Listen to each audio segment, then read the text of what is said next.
Laiks atklāt podcasts. Šodien sarunāsimies trietā. Es, Sintija un Ingūna Balgalva. Par Ingūnu astrologs, numerologs un džin-šin-džitsu terapeits. Šis pēdējais ir īpaši, ja? Nejauciet ar džiu-džitsu, tas tā nav cīņas māksla. Nē. Tas ir kaut kas Varbūt cits. priekšā man vēl. To mēs arī uzzināsim sarunas gaitā. Ja? Ingūna jau ļoti sen ir paša izaugsmē, vairāk kā 30 gadi, daudz ko ir pieredzējusi dzīvē, arī nepārāk patīkamus notikumus, par ko mēs arī parunāsim. Ja? Jā, tātad, kā sākās? Kāds bija tavs ceļš, kā sākās? Kā tas viss sākās? Būtībā es absolūti nedomāju, ka es ar to nodarbošos, ka tas ir mans. Jo es biju tā meitene, kam nāca viegli. Viss skolā padevās un, kā smējās šajā te braukās gūsteknī, teicamniece, sportiste, skaistule. Baudīja visu atzinību visās sfērās, gāja viegli. Kopš dzimšanas man ir matemātiskā domāšana, man uzreiz viss likās kopā, man bija pašsaprotami. Un skolā man lika ļoti labas cerības, kad bija jau zināmā mērā uzrakstīts, ka vidusskola, augstskola, maģistratūra, kādi augstāki amati. Scenārijs bija gatavs, tie vēl bija 80. gadi, kad es beidzu skolu un iestājos augstskolā. Un man likās viss skaidrs, bet šodien atskatoties atpakaļ, es biju tāda izaugusi diezgan liela maksimāliste, kurai ir pārliecība, ka viss dzīvē ir iespējams. Pilnīgi viss. Vajag iet, darīt, ņemties, un viss ir iespējams. Un tad nāca dzīvē moments, kad man dzima pirmais bērns. Man ir 2 bērni, man ir dēls un brīnišķīga meita. Un notika nelaime tajā brīdī, un rezultātā man tika nolikts priekšā papīrs, kur es varēju parakstīties, atteikties no sava bērna. Jo traumas rezultātā viņam pateica, ka viņam nekad nebūs muskuļi, viņš nekad nevarēs stāvēt kājās, viņš nevarēs atpazīt mani, un tā kā es esmu jauna, man visa dzīve būs jāvelta pie viņa gultas. Tā ir mana rītdiena, un, protams, tajā brīdī man viss sagriezās kājām gaisā. Mana skaistā nākotne ar izcilībām un perspektīvām un bērns. Laikam tieši tas jaunības maksimālisms bija tas, kas pateica nē. Tas, kas ir mans, tas būs mans, un tā kā es zinu, ka tā ir trauma, es pētīšu cilvēku, es viņu uzreiz kaut kā redzēju kā fizikas likumu, ka tur darbojas. Kaut kas taču darbojas cilvēkā, viņš ir jāsaprot. Es vidusskolā nedaudz psiholoģiju arī biju studējis, man interesēja cilvēks jau tad. Un es uzliku tādu mērķi, kad es izzināšu, kas ir cilvēks līdz pašām saknēm un cik daudz es viņam varu palīdzēt. Un no tā brīža viņš kļuva par manu galveno lielo skolotāju, jo visu, ko es mācījos, bija ar vienu mērķi palīdzēt savam bērnam. Protams, man bija bail. Bija bail eksperimentēt, bija bail uzticēties, bija bail no daudz kā, jo tas bija mans bērns. Visu laiku tā iekšējā sajūta, bet otra puse saka, bet ja nu izdodās, bet ja nu tu vari, ja tas viss tomēr atmaksāsies.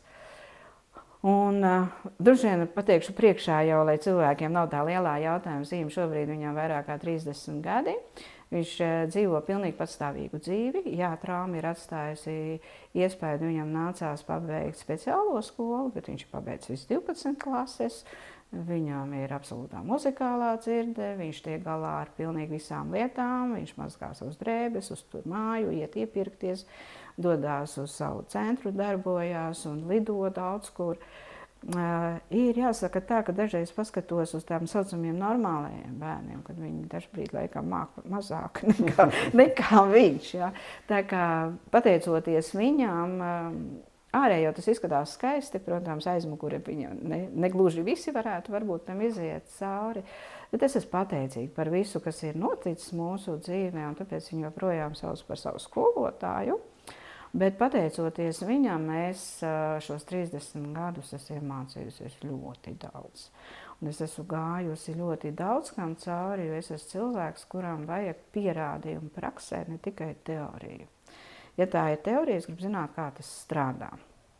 Un tādā ziņā, jā, mēs šodien varētu runāt par bezgala daudz lietām, bet es domāju, ka šīs 3 nosauktās ir par vienu tēmu, un tāpēc paliksim pie viņām.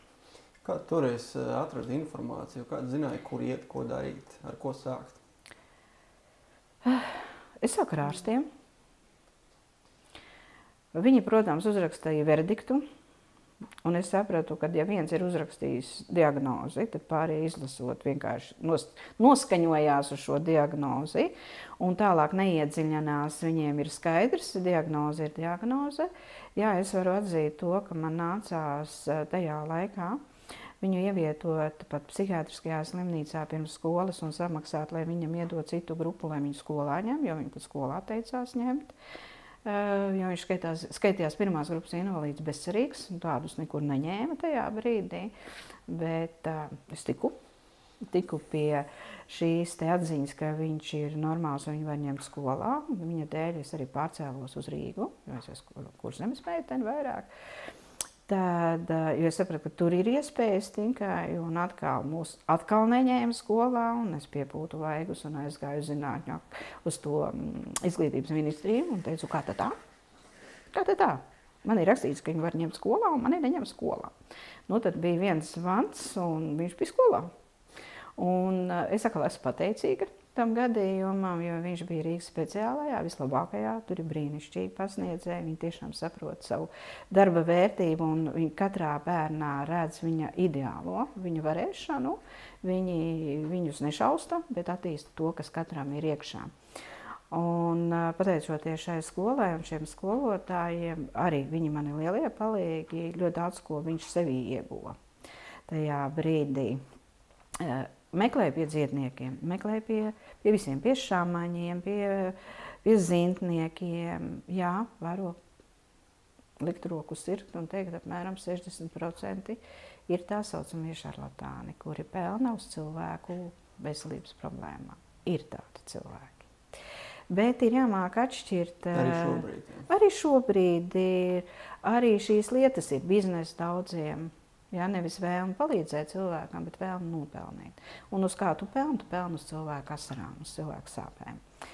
Un ir arī tā, ka tajā brīdī, starp 10 bija tāds, kurš nāca tev pretī.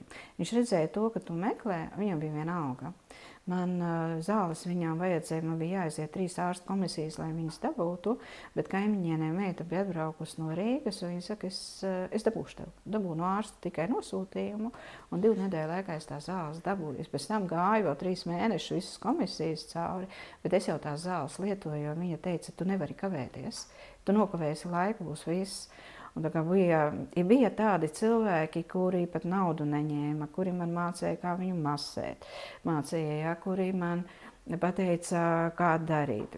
Vismazāk palīdzēja vietējie, savējie, jo tie bija akmeņu mētātāji, jo tie bija tie, kas teica, tev nekas nesanāks, ko tu neklausi ārstus, tu mūžīgi ar savu domāšanu. Ārsti taču pateica, ka tas ir bezcerīgi, ko tu moci to bērnu, jo, lai viņš nostātos kājām, viņš daudz asaras izlēja. Viņam mamma palīdzi. Viņam 3 gadi bija, kad viņš sāk staigāt. Tajā brīdī dzima man meita. Es biju tādā vieglā izmisumā, jo es domāju, man viens uz rokām, tūlīt būs otrs uz rokām, bet tā lielā dāvana bija, viņš pats sāk staigāt. Un tad tagad viņš brauc ar riteni arī, un, ir lietas, ko viņš nevar atļauties, bet principā, lai pilnvērtīgi dzīvot absolūti, viņš brauc un zina un pārvietojas un valodas zina. Tā kā es ar savu rezultātu esmu apmierināta, kā mēs ar meitu tad iesmējām, ka ar vismazāko piepūli vislabākie rezultāti ir dala. Ar to, ka viņš ir mūsu skolotājs, viņš ir panācis to, ka viņam tiek tādas labas lietas dzīvē. Dažreiz mums ir jāiesprings, lai mēs tiktu uz kādu izrādi vai uz jaunāko teātri vai uz muzeja apskati, tad viņi vienkārši to dara. Viņi iet, apmeklē, skatās un viņš mūs informē. Tad mēs tā saprotam, ir vērts tērēt naudu un laiku vai nav vērts tērēt naudu un laiku. Tā kā tas ceļš būtībā, viņš bija haotisks sākumā. kad es vienkārši gāju un darīju. Es sapratu, ka tur ir tupiks, tur ir zaļā gaisma, tur ir tupiks, tur ir zaļā gaisma. Un tā man sāka veidoties kontakti, un man bija cilvēki, kam pazvanīt, kam pajautāt, tie zināja nākamos cilvēkus, un tā pakāpeniski izveidojās tāda ķēdīte, kad tie, kas varbūt gribēja nopelnīt uz citu sāpēm, viņi atsijājās. Man palika tikai tie cilvēki, kas reāli varēja palīdzēt, un lielākā daļa bija teica, grib mācīties, nāc mācies, dari pati. Mēs nevaram tev tik nodot laiku, ja tu esi gatavs mācīties, nāc mācies. Es visu dzīvi mācos. Man jau klases biedri, kas satiek, viņi saka, nav jau vērts prasīt, ko tu dari, tu noteikti kaut ko mācies. Es saku, protams, tas ir interesanti. Nu, tā veidojās, teiksim, tas. Bet šis viss tev mainīja noteikti attieksmi pret pilnīgi, dzīvi. Jā, jo sākumā viņš lauza manu ego. Viņš man ļoti lauza ego, jo pēc skolas man viņš bija šausmīgs, nu kā es taču biju bezmaz vai mazā princese. Un tu ej un cilvēku uz tevi skatās un tevi noniecina un saka sejā visādas rupjības un tavs bērns sēž un tevi trolejbusā lamā. Un tu aizēji, un tev vajag bērnu pie ārsta aizvest, tu aizēji, saņem spēkus, palūdzu, varbūt degvielu var izrakstīt vai ko. Un sēž jauns skaisto pretī un saka, nevajag kropļus dzemdēt, tad nebūs jānāk pabalstus lūgt. Un visādām tādām lietām es gāju cauri. Daļa tā, ka es stāstīju par saviem panākumiem, viņi vienkārši neklausījās. Tas viņus neinteresē. Bet ar laiku es to sapratu, tas mainīja mani. Tad nāca nākošais etaps, kad es sapratu, kad vajag palīdzēt, kad vajag dot to, kas tev ir. Un es ļoti sirsnīgi metos iekšā palīdzēt tiem, kam var palīdzēt. Un ar laiku es nokļuvu tādā kā izdegšanas stadijā, tas bija ap 16. gadu, kad es sapratu, ka lielākā daļa no tiem, kam es palīdzu, ka viņiem es esmu ērta. Ka nevis viņi paši grib darīt, bet viņi grib, ka kāds viņa vietā to dara. Un tad es sāku vairāk mīlēt sevi, izvērtēt savas iespējas, jo resursi arī jau gāja. Iekšējie resursi, teiksim, ne materiālie, bet spēka resursi apsīka. Un es sapratu, ka es turpmāk palīdzēšu tikai tiem cilvēkiem, kas ir gatavi ar sevi strādāt. Pārējie, lai aug. Lai viņi iziet savu ceļu, lai pagaida, lai tad, kad viņiem mani vajadzēs atrast vai kādu, kas ir savas jomas speciālists, viņi atradīs. Un es noteikti paskatīšos, ja tu esi gatavs strādāt, laipni lūgt, es esmu gatava ļoti daudz dot no tā, ko es zinu un protu.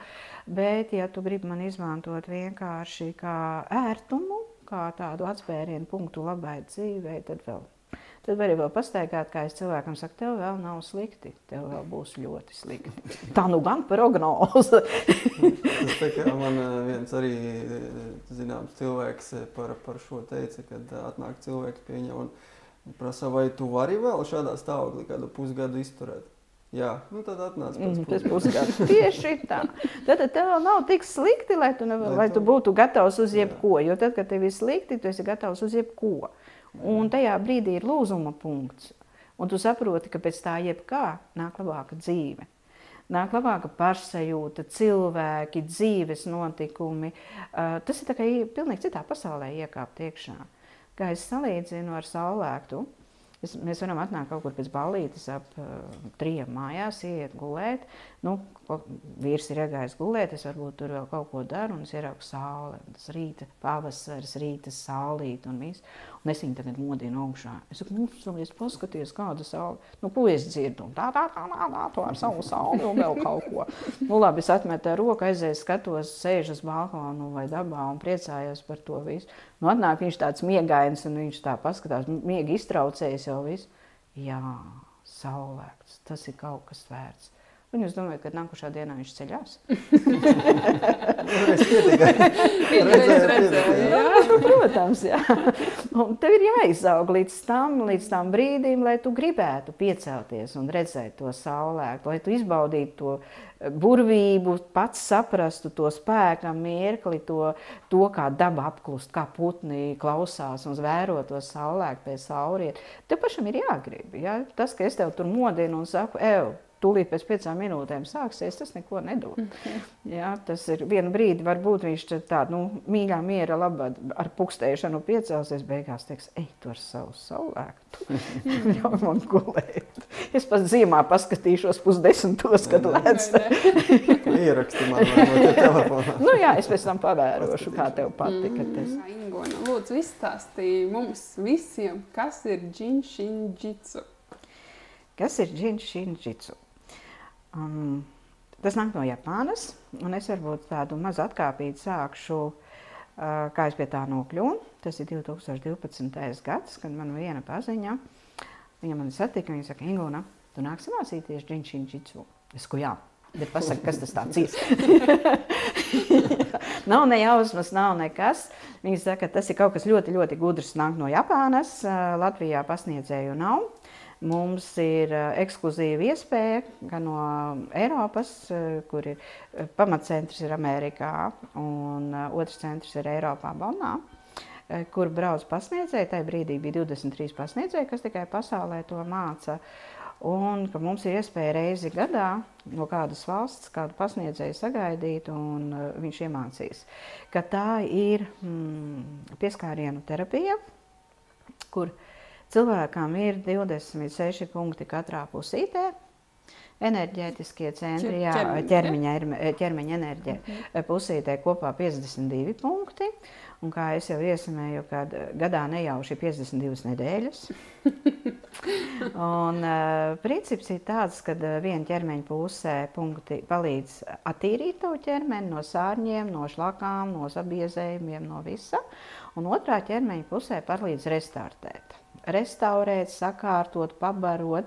Tāpēc ir šie 26 punkti. Vienu nedēļu tu tīri, vienu nedēļu tu sevi tā kā pabaro. Un plus vēl mums ir 12 mēneši, 12 orgānu sistēmas. Kad veselu mēnesi, kad orgānu sistēma ir aktīva, tu vari strādāt ar šo orgānu sistēmu, lai palīdzētu pats sev.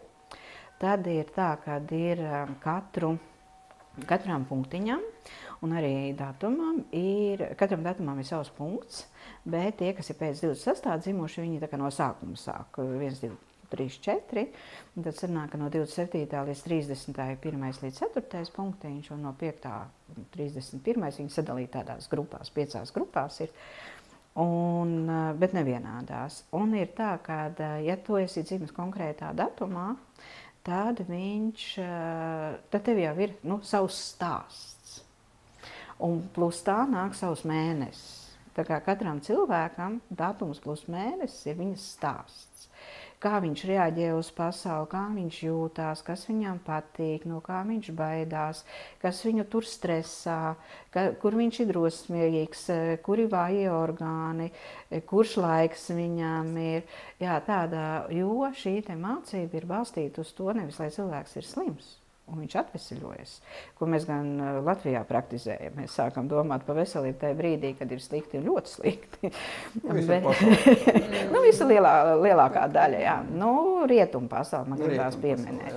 Bet viņi principā domā par to, kā tu pats vari sev palīdzēt, pats ar savām rokām, jo tas spēks ir rokās, ir 3 vidējie pirkstiņi un īkšķis. Jo ir psiholoģiskais, emocionālais, fiziskais plāns tavs, un īkšķītis norāda, ko tev vajag attīrīt vai palīdzēt. Mēs arī tā kā mudras varam paturēt dažreiz.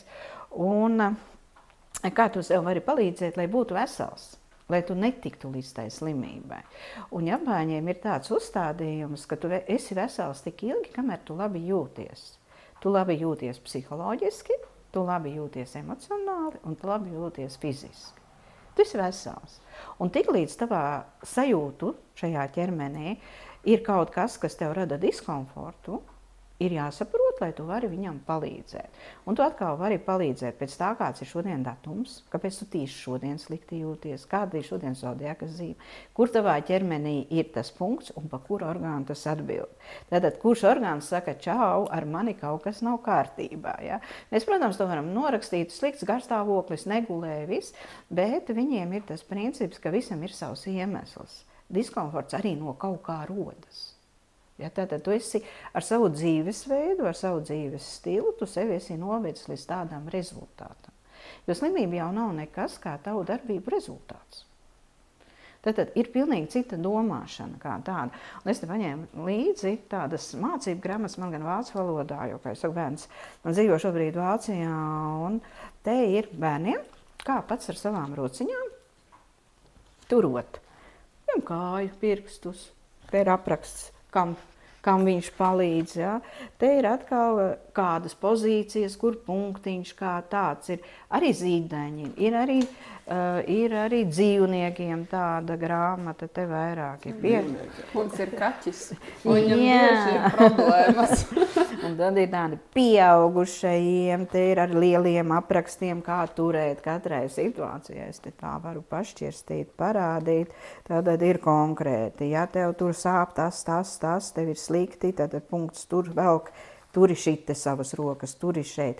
Pats tu vari sev palīdzēt. Tas nav tā, ka katru reizi man ir jāskrien pie pasniedzēja vai pie speciālista. Protams, speciālisti tev var visu kopumā savest, jo viņiem, man līdz šīs grāmatas, tur ir sistēmas, kur strādā ar visu sistēmu kopā, bet šie ir aktīvie punkti, kur tu pats sev vari. Šī sistēma cilvēkam strādā tā kā ūdenskritums. Tu turi sev punktus, viņi tāpat kā sistēma strādās. Bet speciālists ir tas, ka viņš ar savu roku ieslēdz nākamo punktu, lai tā sistēma 8 stundas tā intensīvi strādā. Bet tad, kad tu pats sev turi, tava zināšanas ir tik, cik ir, lai tu sevi nenodarītu pāri, nepārforsētu, tad ir tā, tu attaisi tās slūžiņas, tu turi tos punktus sev. Vienkārši skatos televizoru vai guļu un tur punktus, rokas uzlieku. Man nevajag ne spiest, ne māsēt, ne vēl kaut ko, es varu tā aizmigt tā. Un tad tā slūžiņa, tā kā viņa ir pilna, viņa notaka uz nākošo slūžiņu. Krājās tā enerģija. Viņa attaisa vārtus, notaka uz nākošo slūžiņu. Un tā viņa lēnu garu iziet to visu riņķi, un tas ķermenis 8 stundas strādā ar tevi. Efekts vēl jūtams vismaz 3 dienas. Jā, tā kā tas ir tāds interesants dzīvesveids. Saucās bezpiepūles realitāte.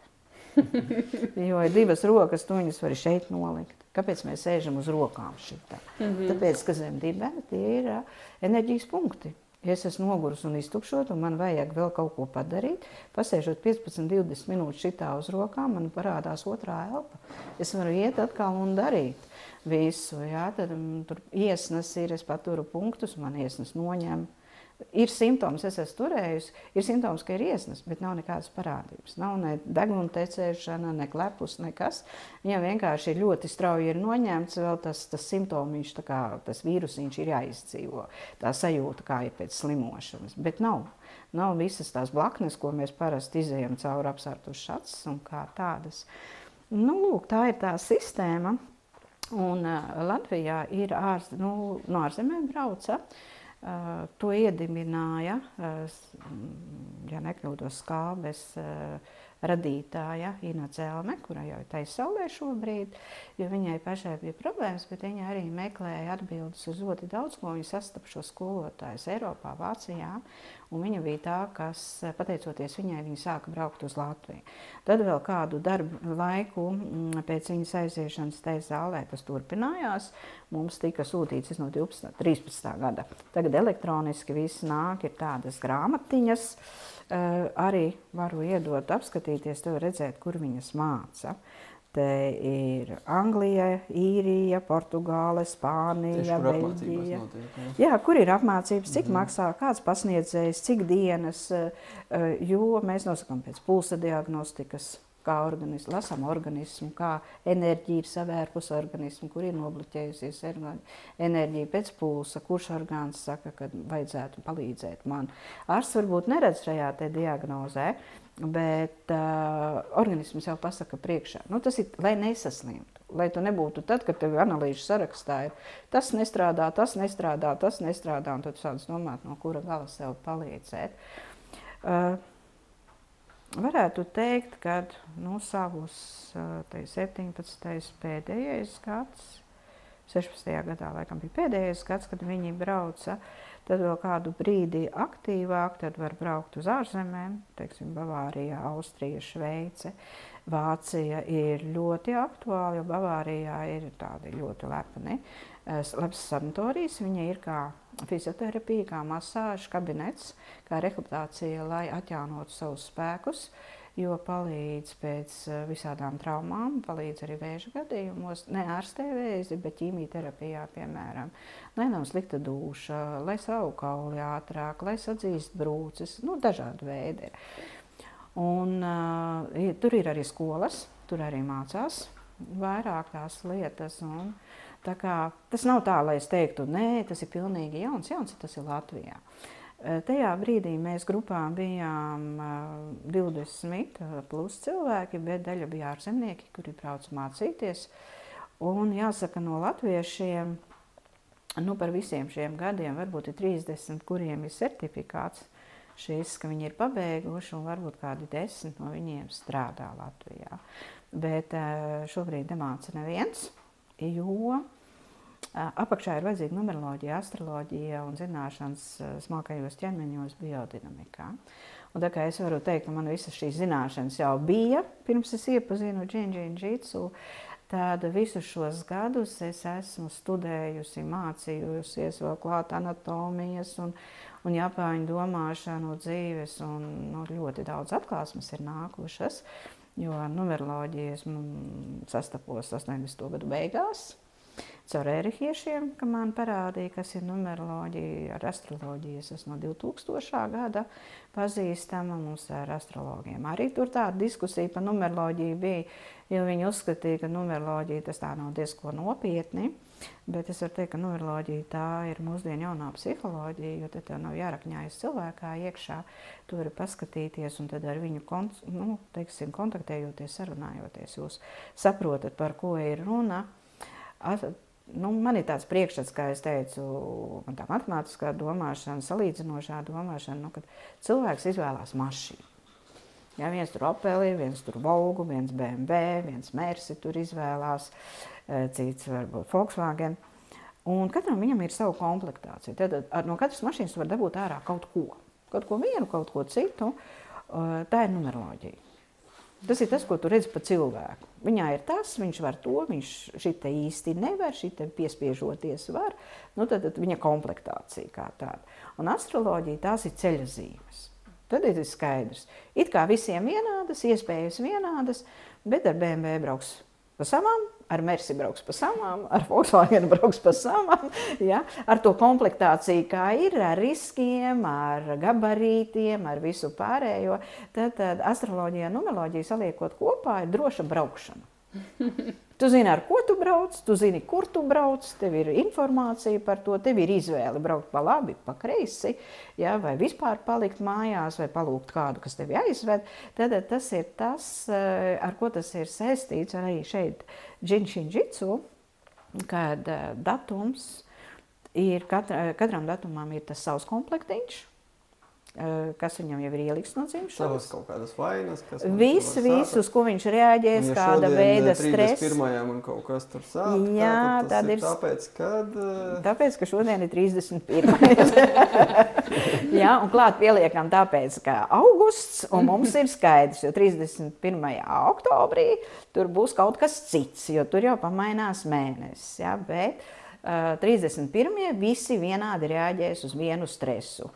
Ja viens stāv blakus un viņš saka, kas tad tur, tad 31.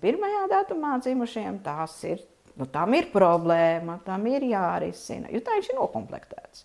Viņš reaģē uz to, bet viņš nereaģē uz kaut ko citu. Un šīs zināšanas man ir devušas to, ka katrs cilvēks ir individuāls. Un tāpēc tas, kas dara visiem, kā es saku, nedara nekam, ja pa lielām, jo ir jārunā ar katru cilvēku individuāli. Tev uz katru jāskaties tieši uz viņu, viņa brīdī, viņa stāvoklī. Jo neviens jau nepiedzimst vienlaicīgi. Nē, nepiedzimst. Tur kaut lai pāris minūtes starpā. Jā, pat par viņiem runājot, jo karte mainās ik pa 4 minūtēm, un es neesmu redzējis nevienu vīnu, kas 4 minūtēs iesprauktos iekšā, pat ja viņš ir ar ķēzara griezienu. Tas ir astroloģiski, jo katrām grādām ir, katrām 4 minūtēm ir savu planētu pārvaldnieks. Un tāpēc neviena viņi, principā nav vienādi. Ja vienam tur varbūt ir Venēra, otram tur Saule patrāpās, tad līdzīgi kaut kur vai mēnesis, bet varbūt vienam ir Venēra, otram ir Mars. Un viens ir ļoti mīļš un jauks un ar mākslu nodarbojās, un otrs ir tāds kašķis, ka bail viņam vajag tikai ar kādu pastrīdēties. Ja. Viņš izmētā krāsas. Visu tur nevar ciest, ka tas tur visu sakārtojas, aiziet visu sajauc, samaisa, kamēr tas tur toaletē ir iekšā un sēž apmierināts ar to. Tas kā nāk mierīgi, sakārto, saliek visu. Ja, tas ir, to visu zinot, tu saproti, kāpēc tā ir un tie jautājumi. Es taču audzinu visus bērnus vienādi. Kāpēc viņi ir tik dažādi? Tāpēc, ka viņi jau kopš dzimšanas ir dažādi. Nekad neviens nebūs vienāds. Ja? Un tad, kad tu to saproti, pirmkārt, tu saproti sevi. Jo tiklīdz tu saproti sevi, tu saproti pārējos. Kamēr tu meklē atbildes pārējos un nemeklē atbildes sevī, būs grūti. Jo viņi nav tu. Un tikai tad, kad tu sevi saproti, ka viņi arī ir atšķirīgi no tevis, jo tu esi atšķirīgs no viņiem. Jo kamēr tu gribi kaut kam līdzināties, Zaudē sevi, jā, mācamies mēs kā tādus. Lūk, un tā man tas ceļš caur numeroloģiju, astroloģiju. Prakse atšķirās no citām enerģētiskajām praksēm. Reiki, No reiki. Mēs kādreiz tā apsmaidījām reiki. Es arī reiki zinu, kas ir reiki. Man ir arī pakāpes. Kad Džinjin Šitsu skaitās Japānas imperatora cietniecība, kura nodeva mutiski, viņiem bija dzimta, ārstu dzimta, kas ir pie imperatoriem, un varēja pārmantot tikai vecākie tēvi. Pāriem bija liekts. Un tad mēs smējāmies, ka reiki ir dzīvījis caur atslēgas caurumu, ka viņi skatījās, ko ar to imperatoru darīja. Jo imperators baidīdamies no tā, ka viņi var noindēt, nožņaukt vai ka visādi citādi ar viņu var izdarīties. Šī džinjitsu metode tā, tu atnāc, tāds kāds tu esi, tu apgulies uz galda, uz masāžu galda, var uzsekt sēdziņu, var neuzsekt. Pliks? Vai... Nē, neapģērbies, tāds kāds tu esi, tu novēls tikai apvals, gluži, lai tur nebūtu netraucētu, ar visām savām drēbēm, ar visu, kāds tu esi no ielas nācis, tev bez maz vai var nolikt. Es palūdzu varbūt novilkt virsējās drēbes, lai netraucē, lai nav karsti, un tad, kad tu atslābinies, tev paliek vēsāk, tad es sākumā uzsēdzu segu, lai cilvēks jūtās komfortā. Jo tas, ko es daru, es lieku savas rokas uz viņa konkrētajiem centriem, es iesildu viņu centrus, es nestrādāju savu enerģiju. Man ir tik daudz mans ķermeņa siltums, tad, kad es iesildu viņu centru, viņš tā kā tāds virpulītis iet cauri visam. Iet miesai, iet ādai, miesai, sirdsritmam, muskuļiem, kauliņiem, kamēr viņš tiek līdz kaulu centriem. Jo enerģētiski, mēs esam pieraduši, ka enerģētiskie centri ir 7, dažām tur mazliet vairāk.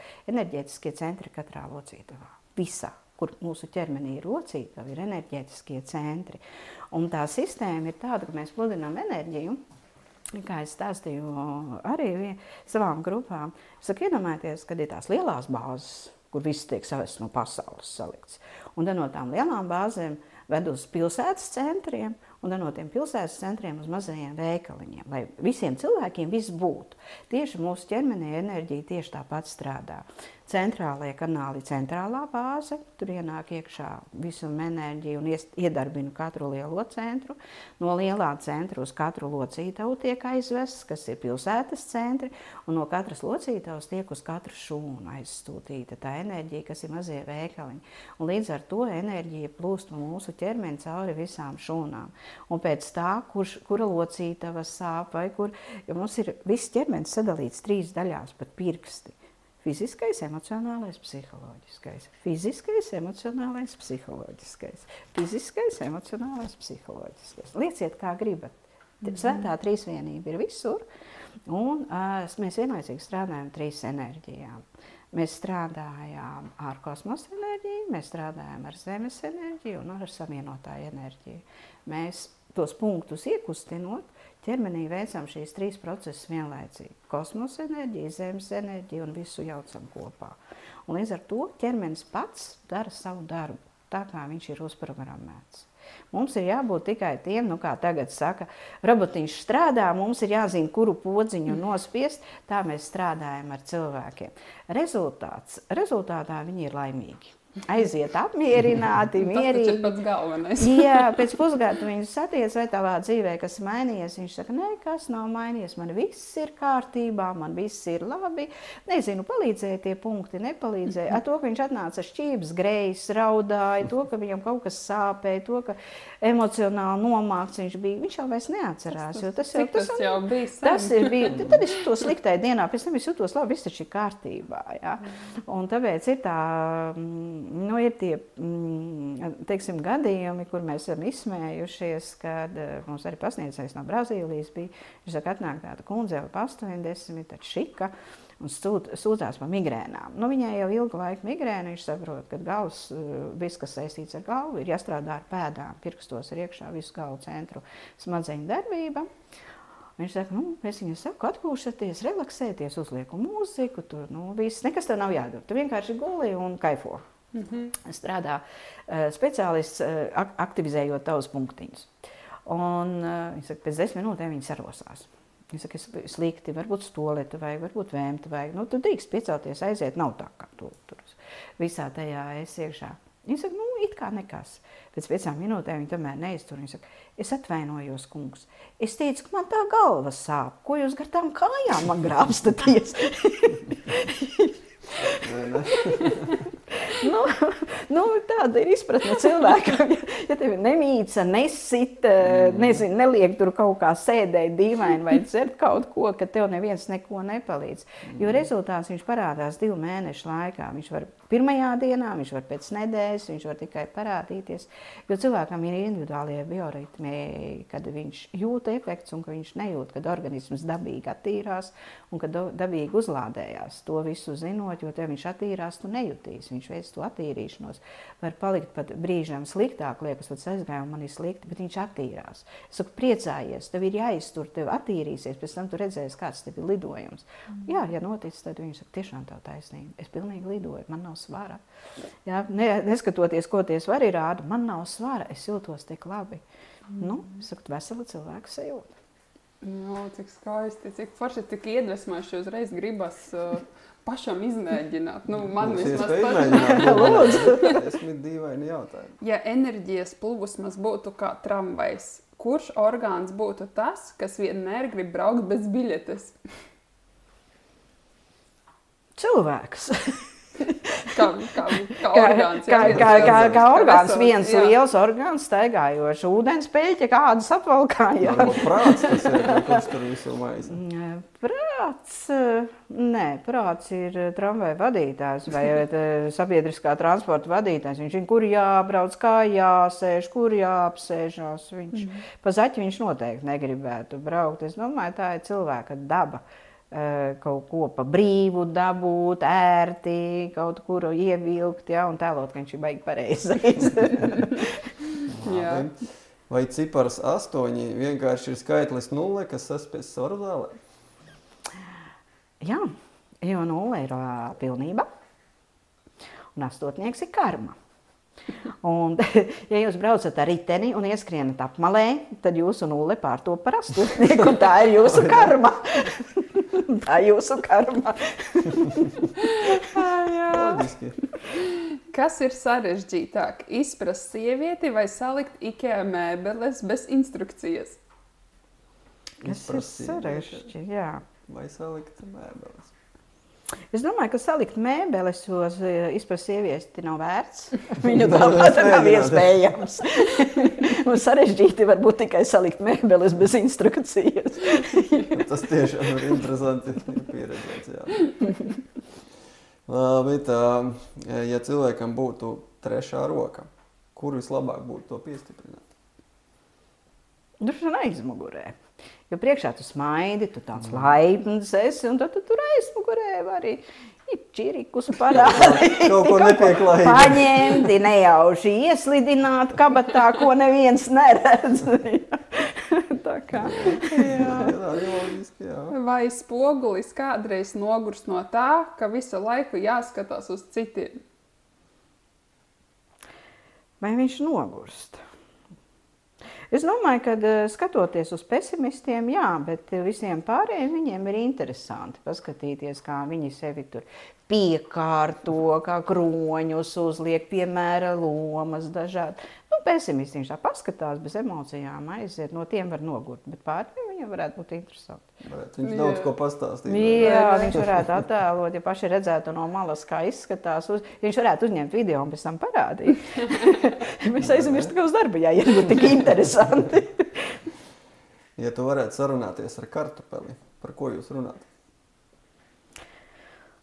Es kartupelim pastāstītu, lai viņš nesūdzās par savu dzīvi. Viņš zinātu, kāda man ir dzīve, viņš jau par to priecātos.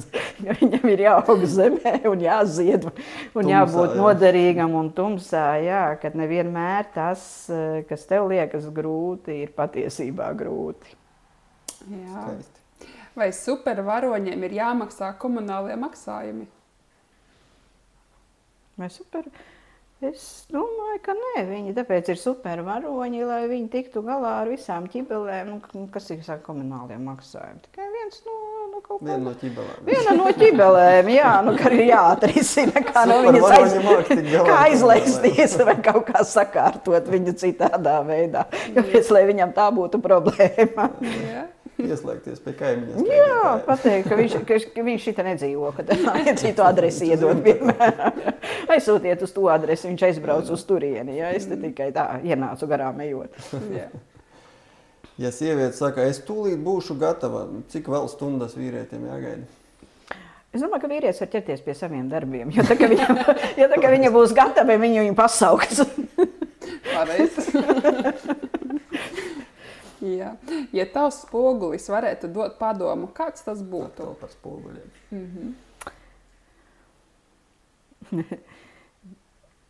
Kā mans spogulis, man ir tāds teiciens, es varbūt no meitas aizņemšos, kad es sāku sūdzēties par dzīvi. Viņa saka, māmu, liecies mierā, paņem, kā viņa te, neķer kreņķi, vēl cer beņķi un viss nostāsies vietās, piesēdi mierā un tad tu sapratīsi, kur jāiet.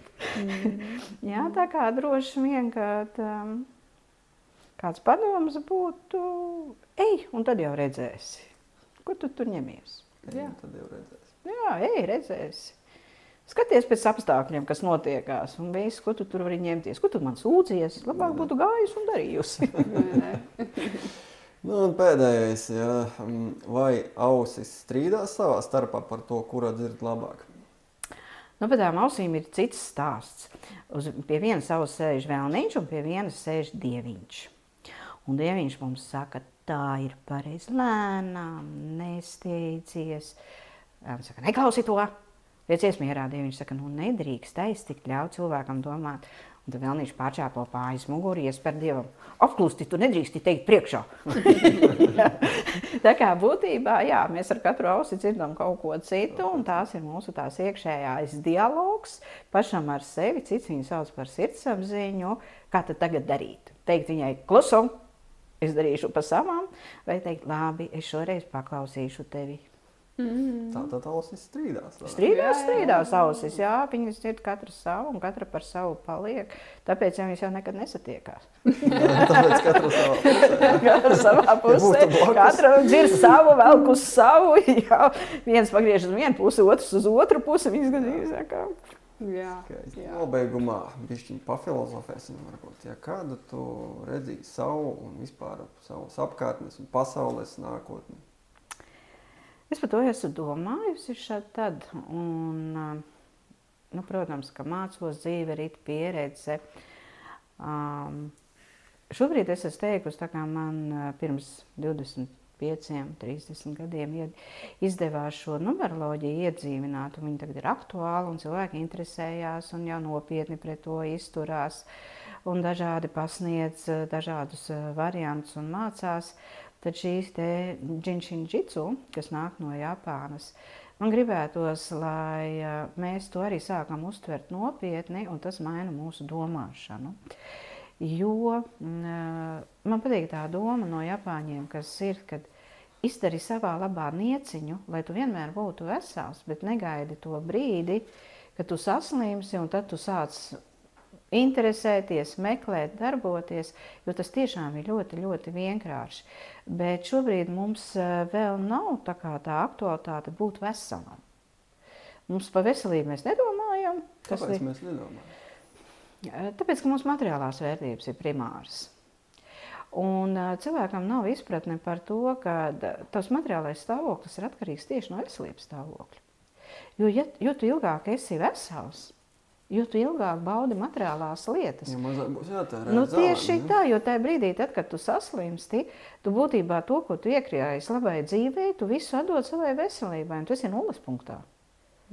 Tu esi nodzīvojis kaut kāds 10, 15, 20 gadus, krājis, atlicis, cerējis par saulainu kaut kādu dzīves posmu, un pēkšņi notiek nelaime, un tu saki, ak, labi, ka man bija iekrāti 1000, ka es tagad varu samaksāt par savu veselību. Un kur tu esi? Tu esi atmests tos 15, 20 gadus atpakaļ. Tā kā gaidība, bez mazliet, ka tas notiks. Jā, apmēram krāju, priekš tam krāju. Jā, tam tā jānotiek. Bet vai tā jānotiek? Nē, nav jānotiek. Tā ir tā domāšana, kad cilvēkiem liekas, kad ar gadiem noveco, viņiem liekas, ka ar gadiem viņi slimāki paliek, kad viņi ar gadiem kaut ko vairs no kaut kā ir jāatsakās, tās visas ir muļķības. Jā, ar gadiem tu nogūsti, ar gadiem tu paliec gudrāks. Es, piemēram, izvērtēju, ja es agrāk skrēju uz 10 vietām, tad es tagad varu skriet uz 7 vietām, kāpēc uz 3 man rikšot, ja? Un tās es noorganizēju, un man notiek visās 10 vietās kaut kur, ja, kā tādā veidā. Un tu saproti, ka galvenais ir saprast, man liekas, tas ir izdevies, es par to sev pasitu uz plecu un priecājos, kad svarīgāk ir nevis kā tu dzīvos jaunībā, bet svarīgāk kā tu dzīvos savu dzīves otro pusi, kas iestājās 55 gados. Tā sapratne nāk 40 gados. No 40 līdz 55 tev vēl ir pēdējā iespēja savest savu dzīvi kārtībā, jo tālāk enerģētiski tu dzīvos to, ko tu esi radījis. Ja? Un ja tev tais 55 gados ir tas, kas tev ir, tev vienkārši vairs nav spēka radīt neko. Tu vari tikai atcerēties, kas tu biji, kā tev gāja, bet ja tu rūpējies par savu veselību un rūpējies par to, lai pēc tiem 50 gadiem tu dzīvotu ar glanci, ar šiku un tev viss būtu, gan materiālās lietas, gan veselība, gan nauda, lai tu vari ceļot un baudīt, tad tas viss ir. Un paskatieties apkārt, nav tā, ka mēs agrāk skatījāmies uz tiem kuģiem Rīgā, kas atnāk ārzemnieki baltos uzvalciņos, zem rokas, tur sirmiem matiem pāri 80, cik viņi laimīgi, viņi smējās, viņi nekur nesteidzās, viņi brauc kruīzos, un liekas, ja mums tā būtu, kas mums to traucē? Domāšana. Mēs gribam ātri, visu jaunībā, mums vajag, nezinu, cik mājas tur sev bērniem. Bērni izaug, aiziet, tu pats paliec ar tām savām mājām, saviem īpašumiem. Viņi tevi ir nospieduši uz ceļiem, jo tevi jāvergo viņiem, vai jāpārdod tajā brīdī atkal. Jā, tā ir domāšana. Tā ir mūsu, tas, ko es gribētu redzēt, lai mēs mainām savu domāšanu un nosakām citas prioritātes. Ka veselība ir svarīgākā un līdzvērtīga mīlestībai, patiesai mīlestībai dzīvē, jo mīlestība dod tādu jēgu visam tam. Veselība dod spēku, bet mīlestība dod jēgu tam visam. Kāpēc vispār kaut ko darīt un domāt, kāpēc vispār dzīvot? Tad, kad mēs uz šīm lietām balstamies, tas tāds ļoti, ļoti gribētos vēl piedzīvot. Un negribās dzirdēt tos rūgtos stāstus, ka pieaudzis cilvēks saka, jā, izaudzināja bērnus, viņi tur aizgājuši pasaulē, man tagad vienam pašam jārūpējās. Vajadzēja domāt arī par savu dzīvi, ne tikai par bērnu dzīvi tajā brīdī. Un bērnam ir jādzīvo savu dzīvi, un tev ir jādzīvo sava dzīve. Un ja tavs bērns grib tev palīdzēt, tu esi ļoti labs vecāks, jo viņš to grib dabiski. Viņā to esi ielicis. Nevis tev ir pienākums tagad braukt un darīt to un to, ja, kad, ja tu nevari kaut ko, tad pārdomā, vai tev to vajag, varbūt tu to vari citādi. Varbūt tu tādā ārziņa vietā vari palūgt, lai tev dzimšanas dienā uzdāvina tos 3 maisus kartupeļu ziemai, ja. Kāpēc tev visu vasaru mocīties, ravēt, dažādos laikapstākļos, cīnīties ar vabolēm, novākt vēl, saskaitīt to summiņu. Tur ir, sanāk ne tikai 3 maisus, tur sanāk vēl 2 tik. To visu, ja tā ir domāšana, tā ir mūsu domāšana, mēs viņu galīgi negribam mainīt, un tas arī pret jauno, tas pats džinžīns šitūka ienāk, es saku, cilvēks guļ, viņam paliek labi, bet viņš vienalga, viņš jau nāk 4. 5. reizi un gaida, vai kaut kas nemainīsies, vai varbūt tik vienkārši. Es vienkārši guļu un labi jūtos. Es saku, varbūt tik vienkārši. Es vienkārši tev palīdzu. Es varu iemācīt, tu vari nenākt pie manis, es tev iemācīšu kā ar savām rokām. Tu pats vari sev palīdzēt. Tikai dari. Un jūties labi katru dienu. Un tu sapratīsi, ka tu pat esi aizmirsis, cik tev gadu. Tu pasimeklēsi vai dokumentu skatīsies, ka tu esi dzīves īstenībā. Ja? Jo tā iekšējā sajūta Japāņiem tiešām ir tas, ka vesels cilvēks ir laimīgs cilvēks. Un tajā brīdī tev viss ir vienalga. Tev ir vienalga, ko par tevi runā, tev ir vienalga kāda valdība, tev ir vienalga. Tu par to interesējies, bet tevī nav negācija pret to visu. Tu vienkārši nokonstatē. Nu, tagad ir tāda situācija, skaidrs. Es darīšu tā. Nu, tā kā gada laiki. Tad tagad ir pavasaris.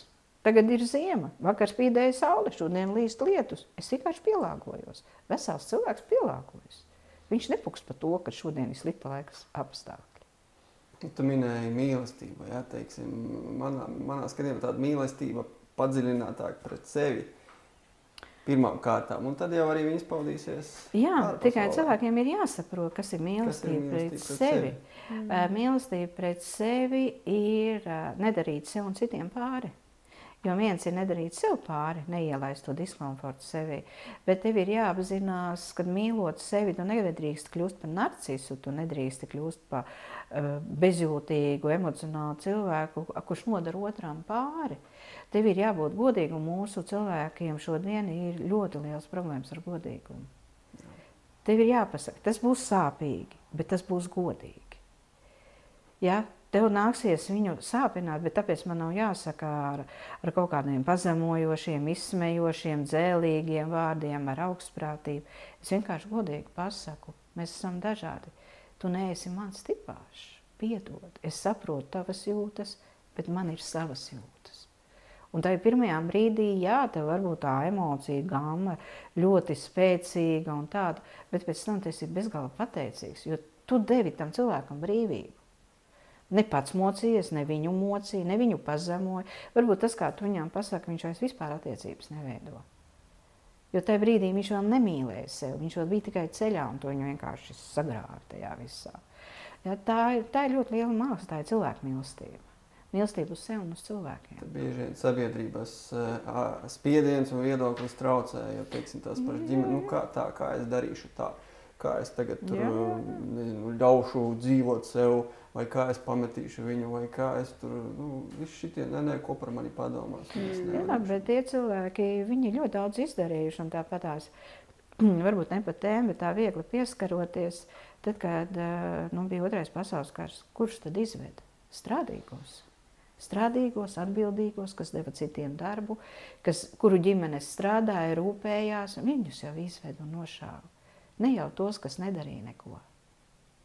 Ja? Un tā ir tā sabiedrība, sabiedrības viedoklis. Jo tam, kurš dara, viņam nav laika tam. Viņš ir savā lietā, viņam ir savi darbs, sava ģimene, savas vaļas prieks, savi draugi. Viņš dzīvo savu dzīvi. Tie, kas nedara neko, tie sēž un ar pirkstu, tu tāds, tu šitāds, tu paskaties, tu neatbilsti šitām. Kam tu atbilsti? Ja, mēs nemākam paiet šiem cilvēkiem garām. Patiesībā viņi savā dvēselē ir dziļi nelaimīgi, bet tāds ir viņu ceļš. Ja. Katram savs ceļš. Katram savs, un tev nav jākautrēs par to, ka tu dzīvo labāk par viņiem. Tu izdarīji visu, tu izpildīji mājas darbu, un tu dzīvo labāk. Viņš svētdienās sēdēja pie televizora, un tu čipsu sēdi vai aludzēri. Tu savu dārzu uzkop māju būvē, un tu dzīvo savā mājā. Viņš dzīvo valsts dzīvoklī. Jums bija izvēle. Jā. Un tad noslēgumā vēl par džinšitsu. Kur tad šo te brīnišķīgo mākslu liekas? Kā sagatavoties varbūt? Mans ceļš ir atvedis uz Gulbeni pie ļoti brīnišķīgiem cilvēkiem, un caur Salvietu es arī ar jums esmu iepazinusies. Un jau pabijusi praksē, jau uzzinājusi, kas tas ir. Atkal pelpojām, jā, man bija ļoti interesants piedzīvojums. Es ļoti apmierināta ar viņu esmu, ar šo pieredzi. Ka varbūt no malas izskatījās citādāk, bet savā dvēselē es esmu ļoti pateicīga un priecīga. Tagad es saprotu, kāpēc tu turēji rokas, tu vēl nezināji sākumā. Un ir tā, ka jāsaka, piekdienās un pirmdienās es šeit darbošos. Būs atsevišķi 1. un 2. sestdiena. Tā kā ir tā salikts, ka piekdiena, sestdiena, pirmdiena, jo cilvēki ir, kad arī sestdienās var tikt. Ir šis džinģiģicu. Pirmā nodarbība ir, es jau reklāmiņas esmu uztaisījusi, kad tās ir saistītas ar to, ko jārēķinās vismaz ar 2 stundām, jo pati praksa iet 1 stundu. Bet pirmā ir, kad vēlams nākt ar šiem te analīžu rezultātiem, jo būs iztaujāšana. Es parunāšos ar to cilvēku, pastāstīšu, atbildēšu uz viņa jautājumiem, lai nav tāda neveikla situācija, ka to atnāc, es saku, gulies, tur paturu rokas, es saku, eju prom. Ja? Jo man ir bijis Rīgā praksē, kad sieviete atnāk kādā 4. reizē un sirsnīgi smējās. Es saku, kaut kas noticies, viņa saka, ne vīrs ved. Es saku, pirmo reizi aizgāju, viņš prasa, kā? Es saku, es nevaru pateikt, neko, apguldīju, man uzlika sedziņu, pēc stundas teica staigā. Viņa saka, labi, varbūt tā ir pirmā reize, aizēju 2. reize. Es saku, jā, šoreiz tur rokas pataustīja, tur vēl kaut ko pajautāja, bet tāpatās nekas nenotika. Es saku, šodien viņš mani ved, viņai uz 10 reizēm bija abonementu nopirkus. Viņš saka, šodien viņš man ved un saka, vienalga, visas 10 reizes tev vedīšu, tev tur dara kaut ko vai nedara, bet mājā tu esi mierīgāka, bērni pat ir ievērojuši, ka tu esi sirsnīgāka, tu daudz vairāk smejies. Es tevi vedīšu 10 reizes. Varbūt pat 20. Jā, tāds viņa saka, tas tiešām es tā nebiju piefiksējis, bet es vairs ne ar vienu nestrīdos, man ir tik labi, es ļauju viņiem darīt, ko viņi grib. Vainieki to ir pamanījuši, bet viņai pašā liekas tas ļoti tā dabiski, bet sajūta ir fantastiska. Tā kā jā, šeit es esmu. Šeit tas ir tavai manai veselībai. Jā, tavai manai veselībai, Gulbenē, Purva ielā 2A. Adresīte ir telefons, ir sameklējums administratorē, administratorīte pieraksta klientus, un ja kādām ir tāda akūta vajadzība astroloģijā, tad es arī varu paņemt, nokonsultēt šeit, bet pārsvarā es tomēr uz džinģiģicu šobrīd praktizēju, iestrādāšos, iepazīšos, un tad es domāju, ka būs arī kursiņi, kur paši varēs nākt mācīties, kā to sev palīdzēt. Varbūt būs, ja būs vēlēšanās iemācīties papildus profesionāla līmenī, tā kā man šīs zināšanas ir.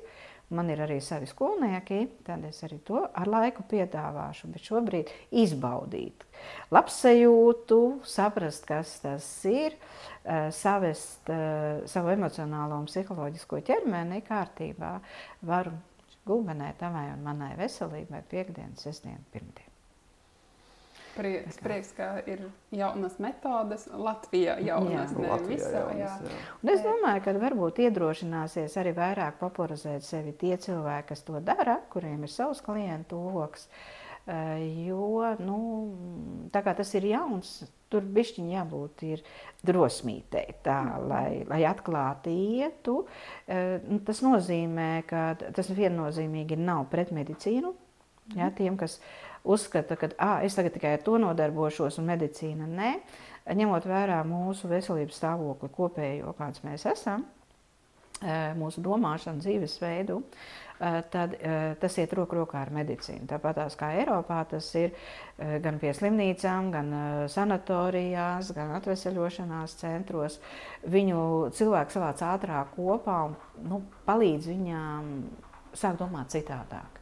Palīdz attīstīt citu domāšanas veidu. Un tad jau aiziet. Būtībā tas ir tā, ka tu, kā dejošanā, tu iemāci cilvēku dejot, un tad jau viņam ļauj izvēlēties, kur viņš ies, ar ko viņš dejos, kad viņš dejos. Šis ir tieši tāds pats labsajūtā. Ja tu gribi ilgi labi justies, jā, tad nāc, iemācies, darbojies, viss ir tavās rokās. Es iemācīšu, parādīšu, un pēc tam izdomās, vai vajag, vai nevajag, varbūt vēlāk vajag. Tā kā, jā, šobrīd būšu Gulbenē. Paldies, Ingūna, par sarunu. Paldies jums, ka uzaicinājāt. Tiekamies. Noteikti.